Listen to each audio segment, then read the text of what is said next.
3, 2, 1, bora. Elias José, para falar da rede. Eu parto de um lugar da saúde, que é a educação popular em saúde, a educação permanente em saúde, as práticas integrativas e populares de cuidado, a arte, cultura e saúde. Eu sou Kátia, eu venho de Dourados, Mato Grosso do Sul. A RHS, para mim, é um lugar de encontrar gente que sonha com um mundo mais justo e entende que a saúde é um valor. Meu nome é Fátima Oliveira, eu sou jornalista, trabalho no Hospital Getúlio Vargas, em Teresina, Piauí. Então, meu nome é Pablo Dias Fortes, sou filósofo de formação.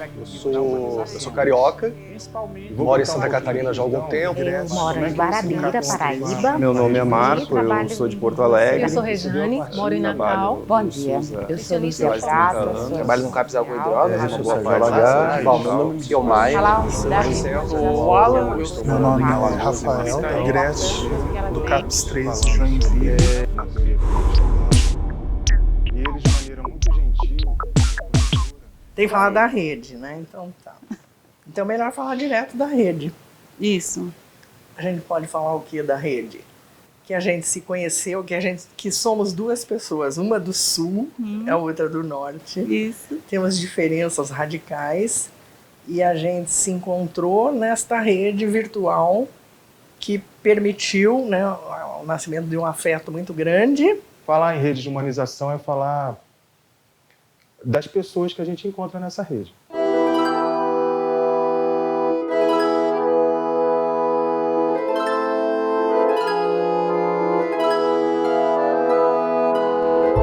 A história da Rede Humaniza SUS, como é óbvio, começa com o SUS.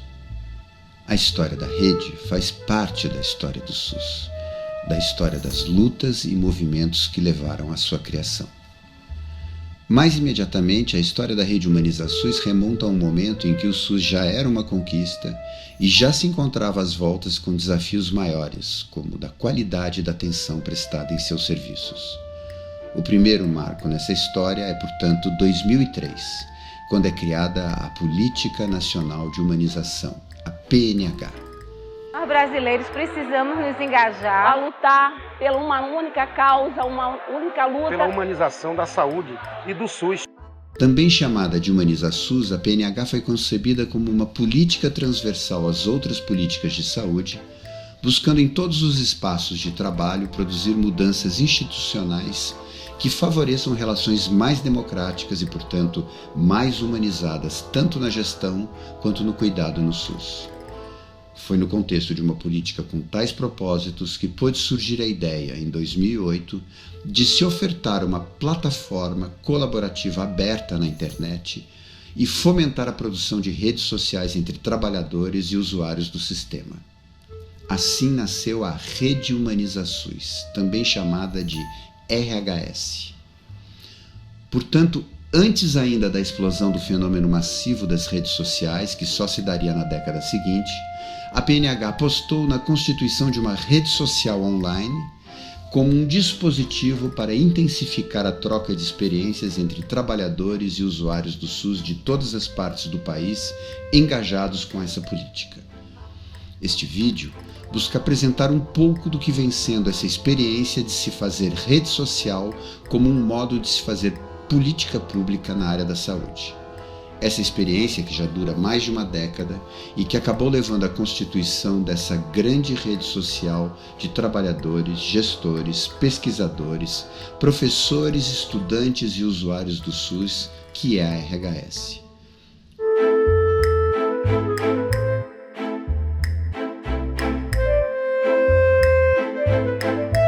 Onze anos após sua criação, em fevereiro de 2019, reuniram-se presencialmente para uma reflexão conjunta sobre essa experiência os seus usuários mais intensivos. E o que dizem esses usuários mais intensivos a respeito da RHS?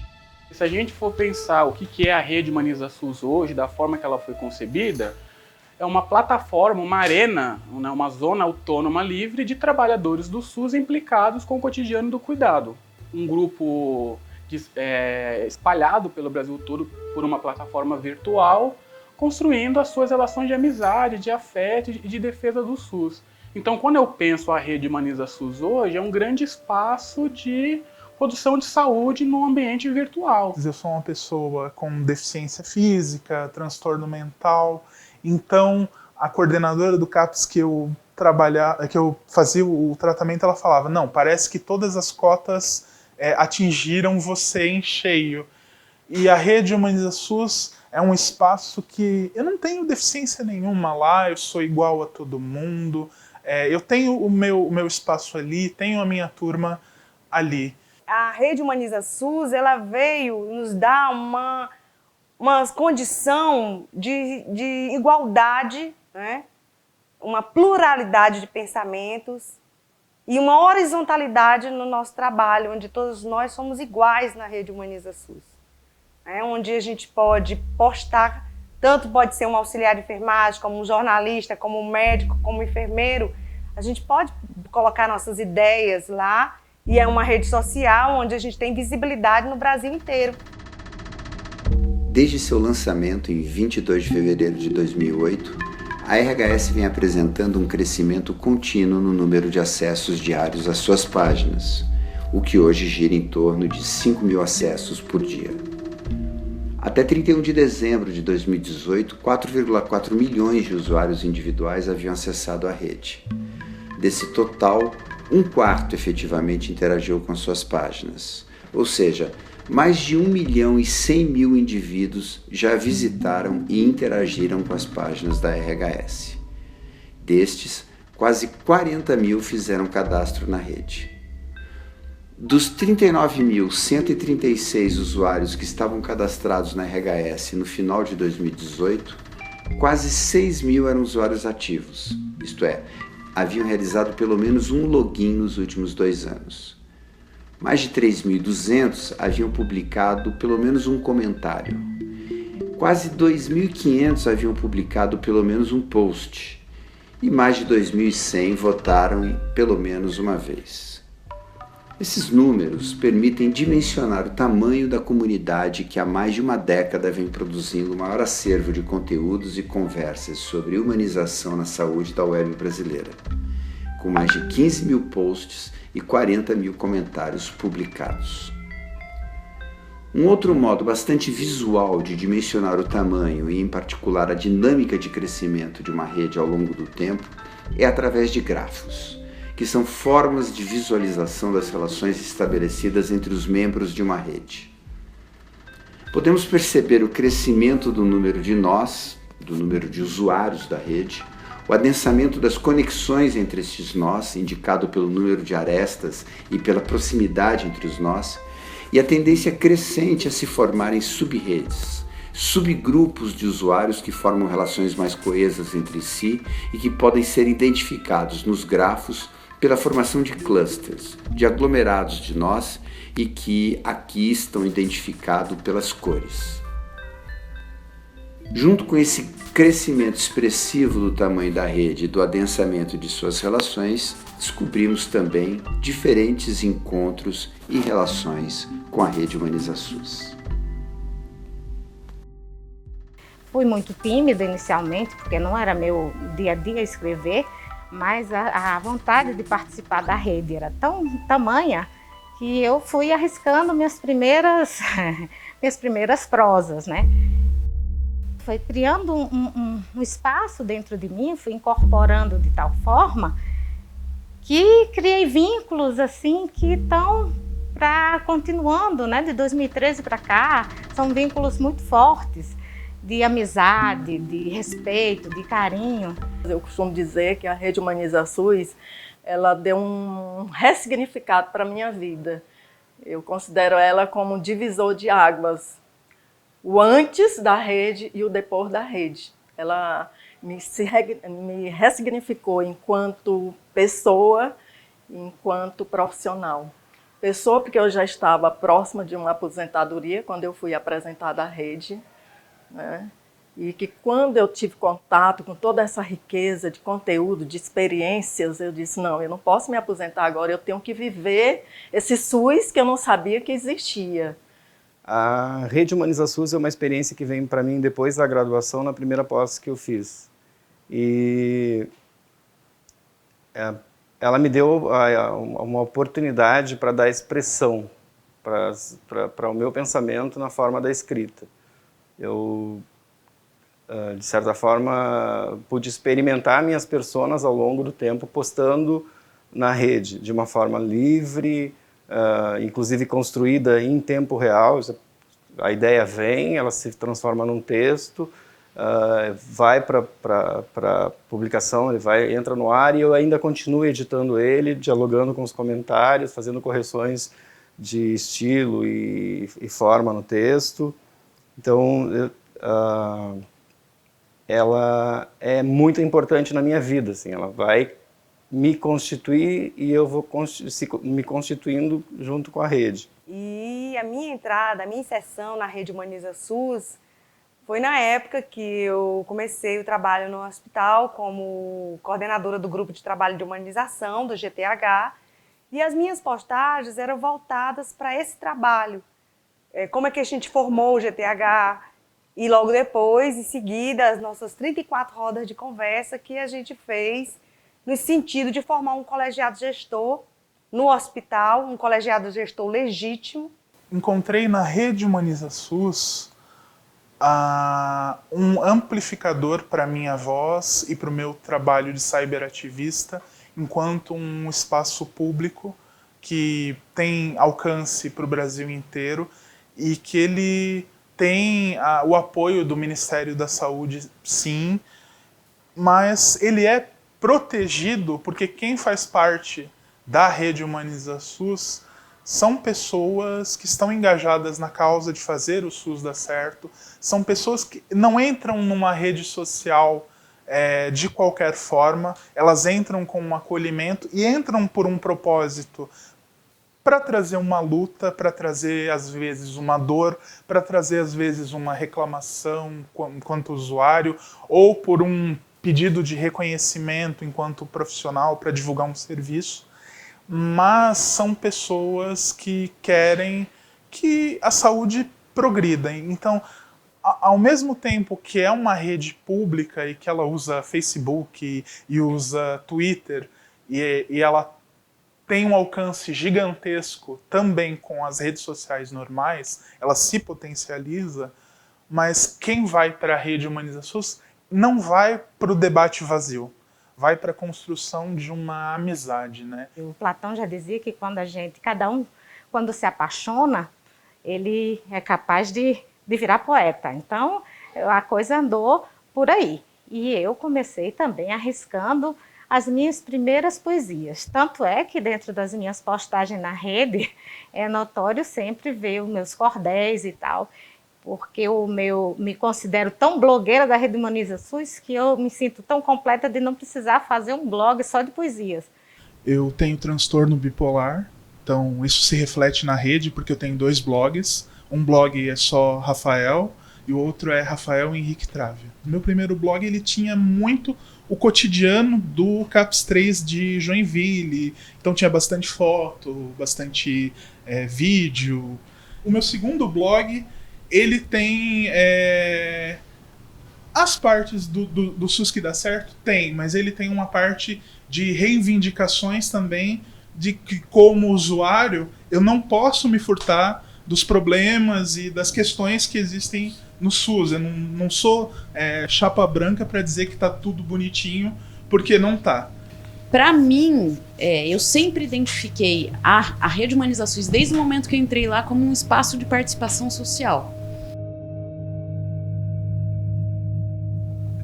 O fato de olhar para minhas próprias postagens, para o meu próprio trabalho dentro da Rede Humaniza SUS, me fez pensar sobre o meu próprio trajeto profissional, por exemplo, a minha trajetória profissional, né? No sentido do quanto que a Rede Humaniza SUS me afetou quanto à formação, né? Do quanto que foi indispensável para a minha formação, no sentido de que de uma escrita da minha própria história.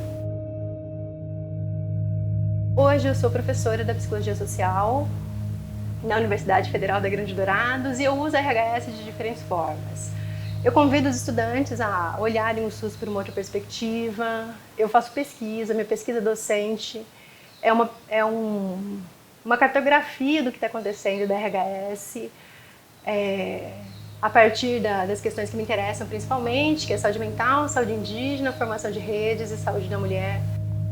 A Rede Humaniza SUS serve também como material, arsenal assim, acadêmico, né? Porque meus alunos reconhecem que aquilo ali é vivo, né? Que é uma rede viva, vai criando, né, uma rede nesse sentido mesmo. Pessoas vão se conhecendo, compartilhando experiências novas, exitosas. Você aprende o jeito de trabalhar. E postar na Rede Humaniza SUS, aquilo me deixou uma marca importante, assim, de um outro modo de interação, de um outro modo de poder falar.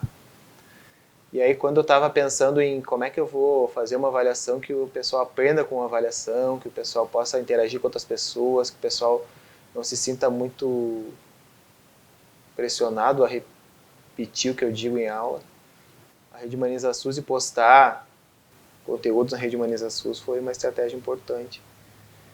Tem sido uma estratégia importante, não? Eu trabalho com isso, eu acho que no mínimo uns 7, 8 anos. E aí tem que pensar como eu vou escrever, como eu não vou escrever, como eu vou me apresentar para uma rede que daí não é o professor só lê, mas tá publicizando o que está a sua produção. E dali eles relatam sempre um sentimento de diferença em relação aos outros processos avaliativos que eles já viveram, e uma diferença no sentido de produzir potência nos caras. Aí é uma gurizada de 4º semestre, assim, se sentindo bem por estar conversando com profissionais formados, com profissionais com mestrado, com doutorado, conversando com profissionais com experiência de SUS, de uma maneira horizontal. E isso já vejo um outro brilho nos alunos, assim, tipo, de não achar porque a estudante tem menos valor ou mais. Que é uma coisa que é difícil fazer no processo pedagógico, né, esse tipo de interação e produzir esse tipo de sentimento. E aí, praticamente com todos isso acontece, assim.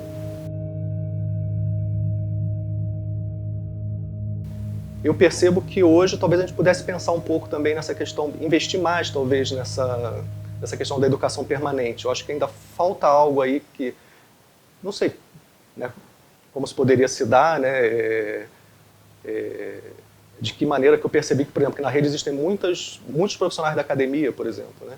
Se esses profissionais não poderiam, por exemplo, funcionar como apoiadores matriciais da própria rede, que pudessem ter uma atuação maior nesse sentido de educação permanente, de pesquisa, né?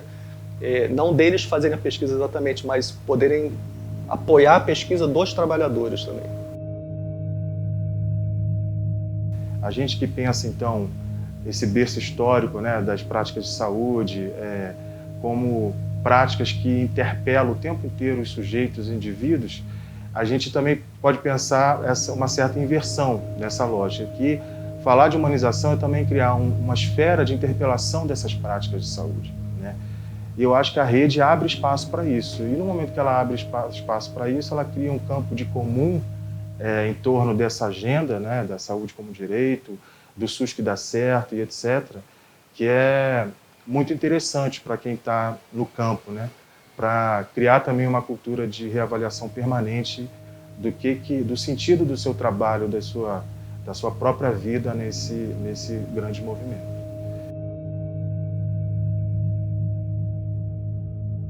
Eu acho que tem uma coisa que nos une sempre, que é esse compromisso ético-político mesmo, de defesa da vida, do compromisso com os direitos humanos, né, de combater as desigualdades sociais e tudo mais, né? Então, por isso que eu acho que é uma ferramenta, uma tecnologia, um dispositivo muito potente, né? E uma coisa que eu sempre falo para as pessoas, gente, que eu acho que para nós todos é muito claro isso, né? Assim, divulgar coisas que não prestam, de malhar o SUS, tá assim, lotado, né? Agora, a gente sabe que o SUS tem fragilidades, que tem problemas e tudo mais. A gente não nega isso, né? Mas a gente começa a problematizar e ver e apontar que muitas coisas são publicizadas por aí com uma intenção muito clara de fragilizar e destruir, por exemplo, o SUS. comunicação e saúde é, assim, também o grande desafio. A Rede Humaniza SUS, ela veio para ocupar, de certo modo, esse espaço da comunicação em saúde e da comunicação em saúde. Você trabalha processos de saúde que não estão no topo, né? O topo é saúde e doença, é relação saúde-doença, é construção de hospital, é o que dá Ibope, né? E você trabalha com práticas integrativas, com educação popular, né? Com acolhimento, com cuidando do cuidador. Isso não vai para a mídia, então você tem que dar visibilidade a isso. E claro que na Rede Humaniza SUS você tinha esse canal de dar visibilidade a essas questões que não iam sair na mídia convencional. Eu acho que a postagem que mais me impressionou foi da Botkiss. Eu estava em rede, quando eu recebo a notícia, eu recebi a notícia via RHS, foi um consultor que tinha postado, né? E aí, imediatamente a coisa era tão gritante que eu liguei a televisão. E aí eu fiquei acompanhando televisão e RHS. Aí eu falei, meu Deus, que diferença de comunicação, né? Enquanto eu via a mídia, né, transformando aquilo num espetáculo e querendo culpados e querendo cabeças, eu vi uma rede quente, né, preocupada com a dor das pessoas, com o lado humano e buscando ajuda. Eu não sei se os mais antigos lembram de uma postagem de uma determinada pessoa que estava, me parecia, no movimento de tentar se apropriar do símbolo da humanização para vender um produto. Eu não sei se vocês estão lembrados, e aquilo motivou um conjunto de reações que, na minha percepção, só reafirmava que eu estava realmente naquela turma que buscava uma defesa intransigente do direito à saúde e meio que cercou a rede, né? Meio que blindou a rede em relação àquele tipo de movimento que eu imaginava que pudesse também acontecer como aconteceu.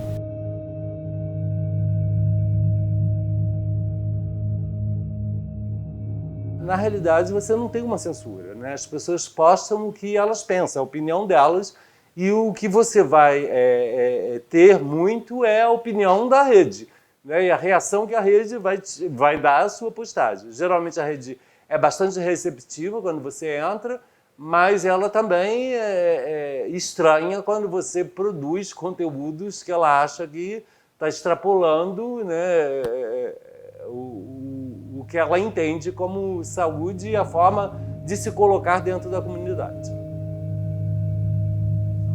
Eu fiquei pensando muito nessa questão dessa ética do respeito que tem ali dentro, que na verdade, assim, não existe nas normas jurídicas que tem de uso da rede, não está dito que você tem que tratar com respeito a pessoa com quem você está se relacionando ali dentro, mas é uma coisa que parece que ela é transparente para as pessoas, né? E que para mim eu acho que tem a ver com esse processo, nem sei como é que eu chamo isso, mas um processo de relacionamento democrático ou de você considerar jamais desqualificar o outro. Para mim, a Rede Humaniza SUS é a máquina expressiva do SUS. Né? É uma voz de todo mundo, de qualquer um, de qualquer lugar. Né? E como é uma voz de todo mundo, é uma voz de outrem, ou seja, é uma voz de ninguém. É uma voz de quem fala e de quem quer se expressar, quer ser ouvido e quer respostas. A nossa Rede Humaniza SUS, nós temos esse público que é sujeito, que é ele próprio que impulsiona a rede, a partir de suas publicações, a partir da sua movimentação na rede. Então isso é um grande diferencial. O desafio desse diferencial talvez seja impulsionar mais ainda, mobilizar mais ainda, para que a gente possa ampliar esse público sujeito. E aí a presença de um usuário da saúde mental aqui é importante demais para a gente perceber o quanto nós precisamos, sem medo, né, e com toda a serenidade do mundo, incluir os usuários na Rede Humaniza SUS. O mundo da saúde é muito cruel, porque o usuário ele é visto como um figurante. geralmente o médico, o diretor do hospital, o gestor, eles são os atores principais. A equipe de profissionais, psicólogos, enfermeiros, todo o resto da equipe são os coadjuvantes, mas o usuário, esse protagonismo que é sonhado, o usuário ele acaba ficando em segundo plano. Isso na RHS se inverte, assim, apesar de ainda ter poucos usuários, eu acredito que os usuários que tem na rede, eles conseguem ampliar a voz para um SUS que dá certo e para um SUS real. A RHS, o Ricardo Teixeira brincava, né? Ela foi criada no mesmo ano do Facebook, né? Exatamente no mesmo período, né? Ela é uma rede muito desafiadora para o Ministério da Saúde.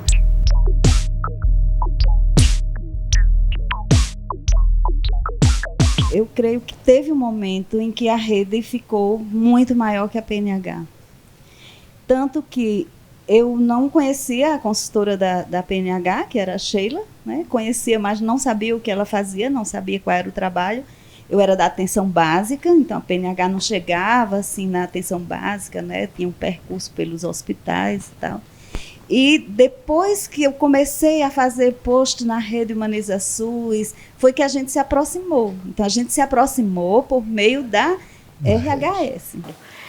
Lembrando bem que a política nacional de humanização, que eu desconhecia, ela se abriu a partir do momento que eu conheci a rede. Então, a rede, para mim, ela veio, vamos dizer, em primeira mão, né? Então, ela veio acima, né? Para mim, ela está ainda acima de toda uma política. E assim, a gente faz dela esse grande movimento, né? Sentindo força dos outros.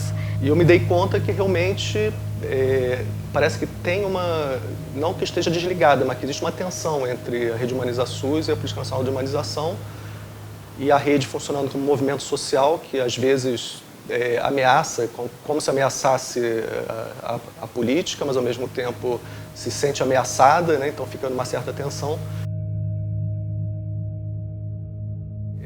Nós estamos vivendo um momento muito complicado, né, em termos políticos. O nosso país está num momento em que a gente a todo momento se vê ameaçado de alguma forma, né? Mas ontem, pelo menos, eu saí com uma expectativa interessante, porque a partir do momento que eu fiz a constatação da rede ser um movimento social também, e eu acho que eu não sei até que ponto que a própria rede se dá conta disso, porque se eu também não me dava conta, eu não sei se as pessoas, nessas 40 mil pessoas se dão conta disso, né? Mas eu acho que essa constatação é importante para que a própria rede se fortaleça e possa, de alguma maneira, não só permanecer como movimento, né, como influenciadora da rede de saúde, mas também que possa ela própria influenciar a própria política, ter um efeito sobre a própria política e fazer essa troca ser mais eficaz. Eu lembro do Leonardo Boff, quando ele escreveu Instituição versus Movimento, né? E aí eu me remeto aqui para as primeiras experiências que eu vivenciei, que foi nas comunidades eclesiais de base, na juventude do meio popular, em que se pensava na construção de uma igreja que não fosse essa instituição que está aí, estrutura de poder, né? E tal, mas que fosse uma igreja, povo que se organiza, gente oprimida buscando libertação, né?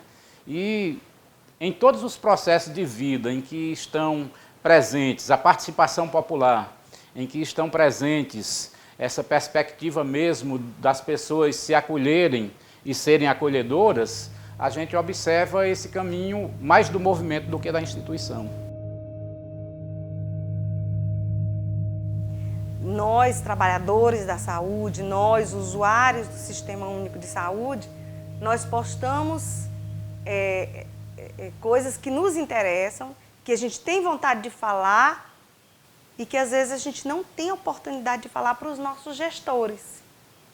E que a gente utiliza a rede para a gente colocar as nossas ideias, para colocar o nosso cotidiano de trabalho, que muitas vezes eles não têm interesses de conhecer nosso cotidiano de trabalho e que quando chega na rede social, quando chega virtualmente, quando a gente vai para a primeira página da Rede Humaniza SUS, nós somos vistos pelo Brasil inteiro e muitas vezes nem o gestor local conhece o nosso trabalho.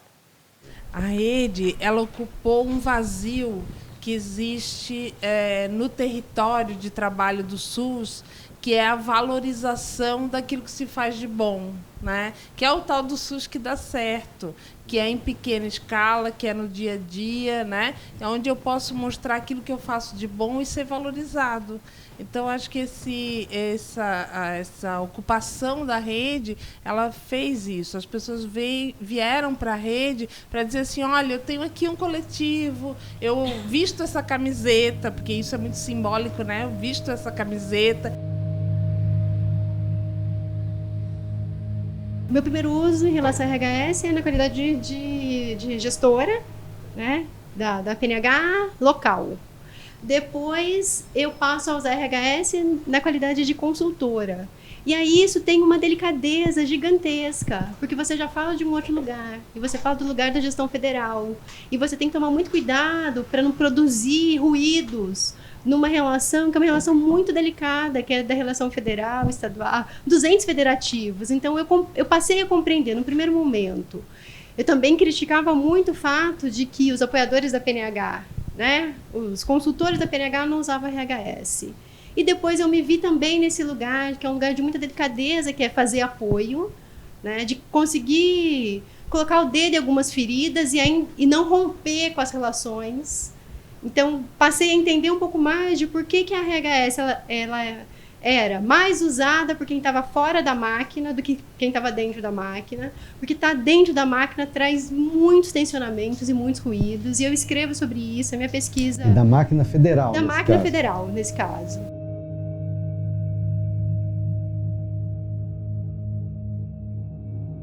Embora, do ponto de vista da gestão federal, a gente já estava num momento muito ruim, há um movimento Humaniza SUS, e esse movimento Humaniza SUS independe, né, do Ministério da Saúde. E eu penso que o maior ganho da PNH, do Humaniza SUS, é a gente poder ter uma experiência de mais de 10 anos num país como o nosso, né, apostando na democracia, na ampliação da clínica. Então, eu me dou conta que finalmente a PNH então se concretiza como uma política de fato pública.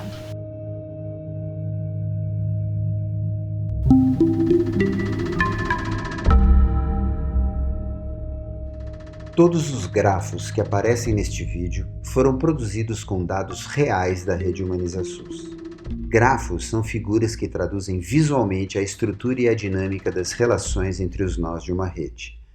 No caso da RHS, como se sabe, os nós representam os usuários, que se relacionam entre si através de posts e comentários nos posts, aqui representados pelas arestas que ligam os nós.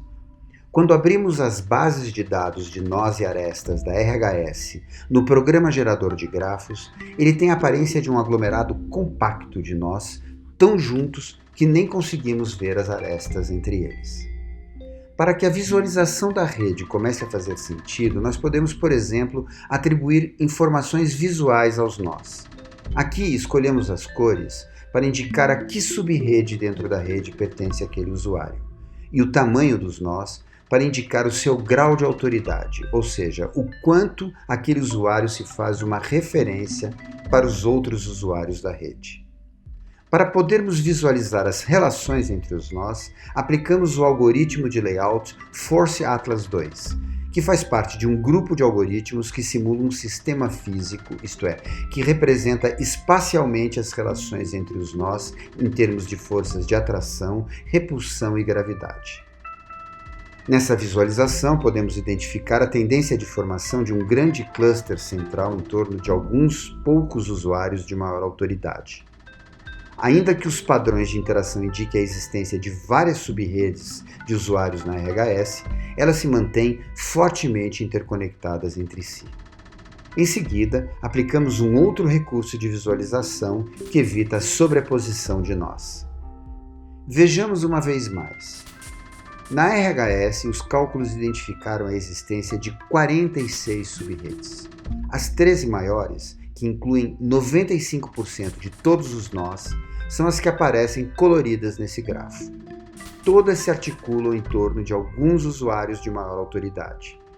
Este aspecto indica uma característica fundamental da estrutura e dinâmica da RHS. Um grupo relativamente pequeno de usuários desempenha um papel decisivo na ativação e sustentação da rede. Quase todas usuárias, que vêm recebendo diferentes denominações. Inicialmente, editoras, depois, cuidadoras da rede e, mais recentemente, curadoras. Retiremos os nós que representam as editoras curadoras desses grafos para ver o que acontece. Primeiro, notem como vários nós são ejetados do núcleo da rede, representando a quantidade de usuários cuja única conexão com a RHS se dava através delas. De um modo geral, vemos uma rede menor, menos coesa, em que alguns usuários ainda se destacam pela maior autoridade. Não são, entretanto, capazes de gerar uma rede tão grande e viçosa quanto a rede que se constitui com a mediação das editoras, cuidadoras, curadoras da RHS.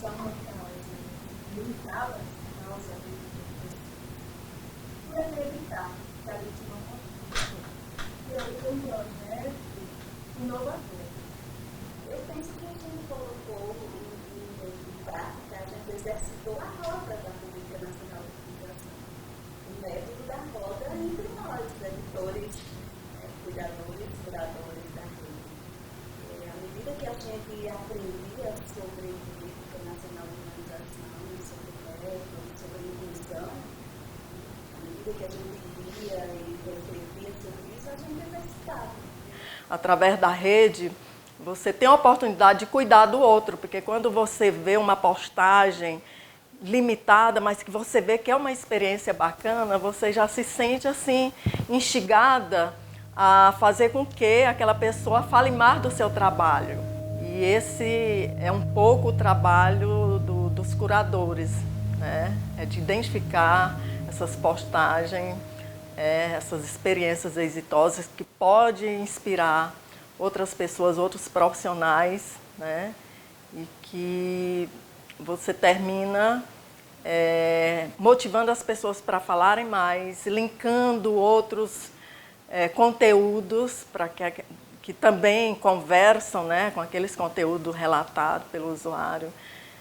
E eu considero a rede assim também como um laboratório, né, de aprendizado, de compartilhamento, de troca, de construção do comum, de construção de afetos. A rede Humaniza SUS é uma casa aberta para qualquer um. Eu vejo assim.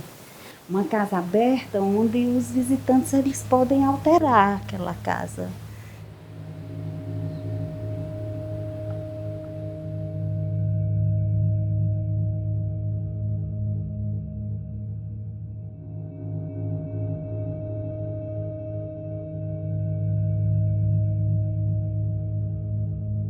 Por exemplo, aquele post lindo que alguém lembrou lá embaixo, da enfermeira que vai fazer o curativo no velhinho que não deixava ninguém tocar nele. E a enfermeira chega e começa a cantar. Ela fala assim: o senhor conhece Lulu Santos? Aí ele fala: não. Ele não quer conversa, ele quer só que termine logo aquele curativo, né, cheio de secreção, de odor fétido. O portador de ferida crônica é uma pessoa que está à margem, né? Que é excluída e que quer se isolar, quer se fechar, porque ele carrega aquela ferida aberta, literalmente, para todo lugar com ele. E onde ele chega, ele acha que incomoda. Então ela diz: você conhece Lulu Santos? Ele: não, mas eu vou cantar uma música de Lulu Santos para o senhor. Ele calado. Aí ela levanta a perna da calça, vai tirando a atadura, né? Aquela secreção escorrendo, ela tirando. Nada do que foi será de novo do jeito que já foi um dia aí. desenrolando. Né? E aí lava a ferida com soro, e cuida da ferida cantando a música inteirinha. E fecha, cobre, e no final ele não diz nada. Vai embora. Ele não fala com ninguém dentro da unidade. No outro dia, ele chega. Eu quero fazer o curativo com aquela moça que cantou a música de Silvio Santos. De Silvio Santos. Ótimo. E aí, é nesse vínculo estabelecido, né? Uma música que ela cantou, ou seja, a ferida não estava em foco, né? A música, e ela, todo dia na unidade a gente escutava, né? Ela cantando para ele. Né?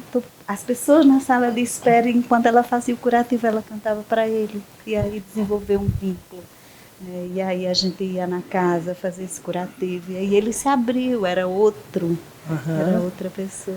E essa narrativa, ela já é maravilhosa acontecendo no território. Agora, olha a força que essa narrativa toma quando ela vai para uma rede virtual que congrega pessoas, que congrega práticas, congrega trabalhos, e todo mundo pode entrar em contato com esse tipo, com esse olhar totalmente singular. No processo, na minha relação com a rede, no meu diálogo com a rede, a gente se percebe fazendo arte também, desenvolvendo uma ideia de que a saúde está muito vinculada à cultura, de que a humanização está muito vinculada à cultura, porque humanização é também cultura. Foi para você que eu guardei toda a paz que há em mim. Toda a paz que há em mim foi para você que eu guardei. Foi para você que eu guardei todo o amor que há em mim. Todo o amor que há em mim foi para você que eu guardei.